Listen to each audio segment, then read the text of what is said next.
The UK Ministry of Defence, MoD, has officially confirmed, for the first time, that UK Special Forces Command rejected resettlement applications from more than 2,000 Afghan commandos, despite their credible service alongside the British Special Air Service, SAS, and Special Boat Service, SBS.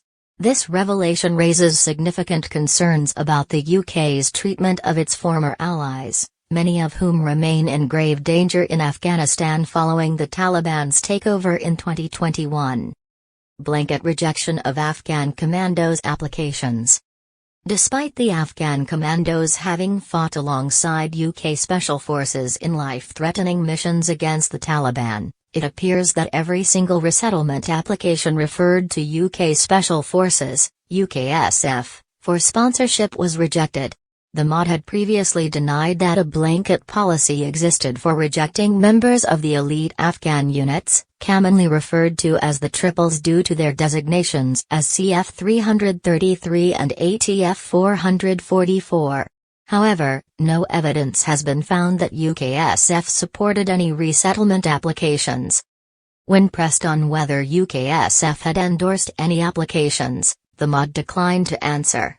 This lack of transparency has led to growing frustration among former British personnel who served alongside these Afghan commandos and feel they have been unfairly in British operations. The Triples were not merely Afghan soldiers, they were highly trained, elite commandos who were set up, funded, and trained by UK Special Forces. Their role was pivotal in conducting high-risk operations, directly supporting the SAS and SBS in counterinsurgency missions against the Taliban.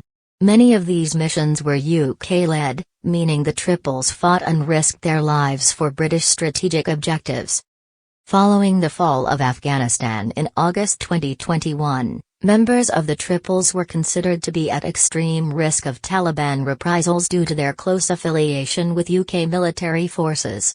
As such, they were entitled to apply for resettlement in the UK under established schemes for those who had supported British forces. Public inquiry and allegations of war crimes. The rejection of resettlement applications came amidst an ongoing public inquiry in the UK investigating allegations that British Special Forces committed war crimes during operations in Afghanistan. Many of these alleged incidents occurred in missions where the Triples were present. This inquiry has the power to summon witnesses based in the UK but lacks jurisdiction over non-UK nationals who remain overseas. If former Triples members had been resettled in the UK, they could have been compelled to provide crucial testimony.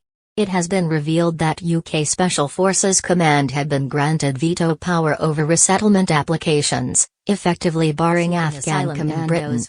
This revelation sparked outrage among former SAS members and others who had fought alongside the Afghan units. Initially, the MoD denied that such a veto existed, claiming that reports were inaccurate.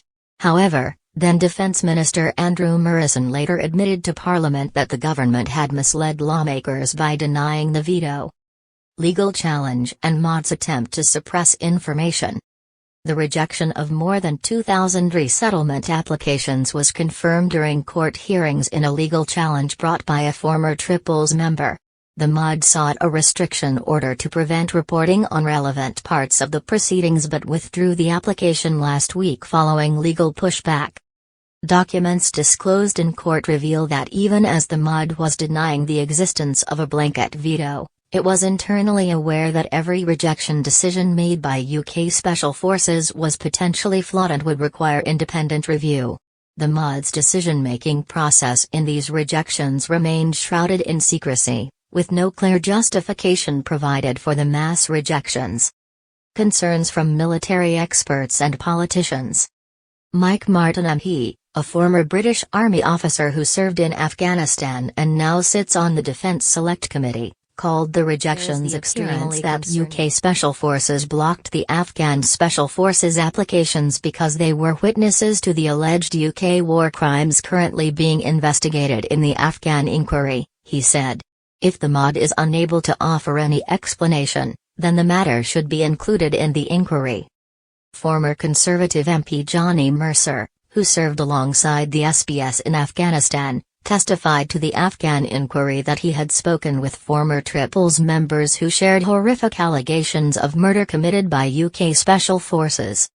It is very clear to me that there is a pool of evidence that exists within the Afghan community now in the United Kingdom that should contribute to this inquiry and ongoing danger for Afghan commandos. Following public outcry, the MoD announced a review of the 2022 rejected applications in 2023. At the time, the government claimed this review would take 12 weeks. However, more than a year later, it remains incomplete.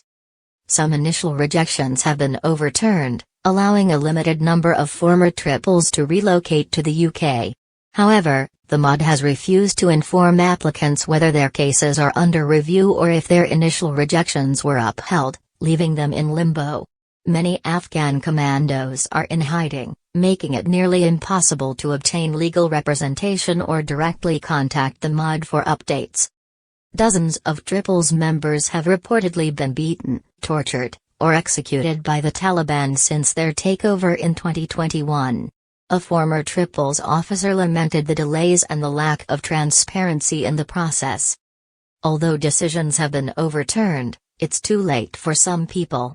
The delays have caused a lot of problems. People have been captured by the Taliban or lost their lives. We worked alongside British Special Forces like brothers, and now we feel betrayed. If UK Special Forces made these rejections, they should explain why. Legal challenge against the MoD's secrecy. A legal challenge is now underway regarding the MoD's refusal to disclose whether specific applicants are included in the review, and the criteria being used to assess is led by a former senior Triples member who has managed to resettle in the UK and is advocating on behalf of those left behind in Afghanistan. Dan Carey, a partner at Deedon Pierce Glenn, who represents the former Triples member, criticized the secrecy surrounding the review. Our client's focus is on his soldiers left behind in Afghanistan, some of whom have been killed while they wait for these heavily delayed protection decisions. As things stand, they have a right to request a reassessment of a decision they haven't even been informed about. There are others who mistakenly believe they are part of the Triples review when, in reality, their cases aren't even being considered due to secret criteria. Lawyers acting for the former Triples member have also heavily criticized the MoD for failing to disclose key documentation regarding decision-making processes. In court filings, they described the MoD's disclosure as totally inadequate, accusing the department of failing to uphold its duty of transparency and accountability. Unexplained policy shift after 2014 in court suggests that the MoD rejected some resettlement applications outright from Afghan commandos who had served with UK Special Forces after 2014, when British conventional forces left Helmand Province, without even referring them to UKSF headquarters for sponsorship. The MoD has not explained this apparent policy shift. A spokesperson stated that after 2014, the UK's role evolved from combat operations to primarily training, advising, and assisting CF 333, which was under the command of the Afghan Ministry of Interior. However, former UK Special Forces officers have challenged this claim, arguing that the Triples continued to play an integral role in British-led operations after 2014. Conclusion. The mass rejection of resettlement applications from Afghan commandos who fought alongside British forces raises serious ethical and legal questions. The ongoing legal battles and public inquiry may eventually shed light on the decision-making process behind these rejections. Until then, hundreds of Afghan commandos remain in hiding, fearing for their lives, as they wait for justice and accountability from the British government.